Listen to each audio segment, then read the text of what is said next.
Hey everybody, Jay here with another house update. So remodeling this circa 1960s home, and as you can see today we're down in the basement, and I made the decision to go ahead and eliminate this drop ceiling grid. So I've already pulled the ceiling tiles. It's these old fiberglass panels. Those were pretty popular back in, I'd say the 80s. So at some point this ceiling grid was added to this home. There's pros and cons to drop ceilings. They are an effective way to finish a ceiling in a basement, but yet still give you access to the utilities. So if you need to run another wire, another water line, something like that, you can get up into the ceiling and you can do that. That, is a disadvantage when you sheetrock. Once you do that, then cutting into the sheetrock to add another wire becomes a pretty big ordeal. But I do think that finishing the ceiling with sheetrock makes it look nicer. It's a better quality looking product. And in this particular case, it'll give us about 4 or 5 inches of additional headroom, which doesn't sound like a lot, but this is a pretty short basement to begin with, which is pretty common in 1960s. We've got 7 foot, maybe less, of headroom here, and for someone like me, who's over 6 feet tall, that's not a lot of headroom, and I think we can use every inch we can get because it starts to feel a little bit claustrophobic in this basement with such a low ceiling. So we're going to gain back that extra head space, make it look nicer in here, and then we're also going to update the lighting. So with these drop ceilings, what they did is they just put in these fluorescent lights, which, these things, they've got mercury in them. They're not great. You want to get rid of those. So we're going to put in some modern LED, and rather than recessing them, even can lights, which is a more modern recessed light, we've got better options now with LED.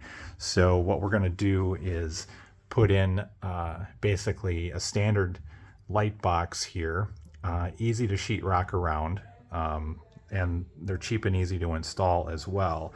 And then typically, traditionally what you do is hook up some kind of a glass globe fixture. But in this case, because our ceiling height is so low, we're going to use these new flush mount LED lights that they've got. They only stand off from the ceiling about 3/4 of an inch. They come in different sizes, different brightnesses, different color renderings. And they're much brighter.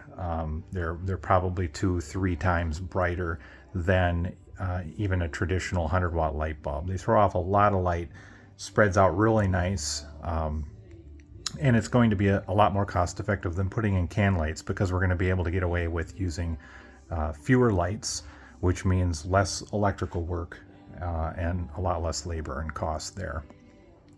We do have to do a few things here with redirecting some utilities. We've got some old wires here that are coming out. These are old phone lines and alarm wires that have been abandoned, so we're going to get rid of those. That's pretty easy.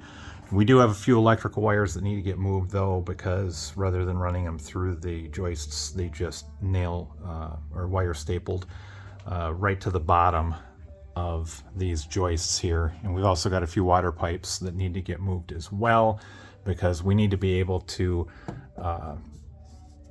screw our drywall right up to the top of that joist. So we got to get all these utilities redirected, at least as much as possible. We do have a few things over here that are not going to be able to get moved.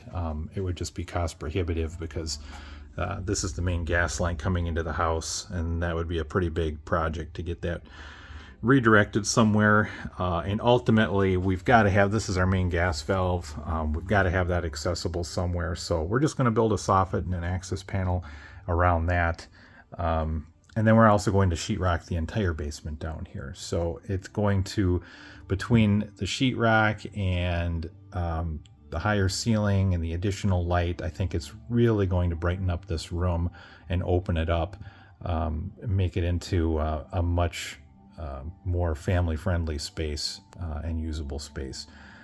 So stay tuned for more updates.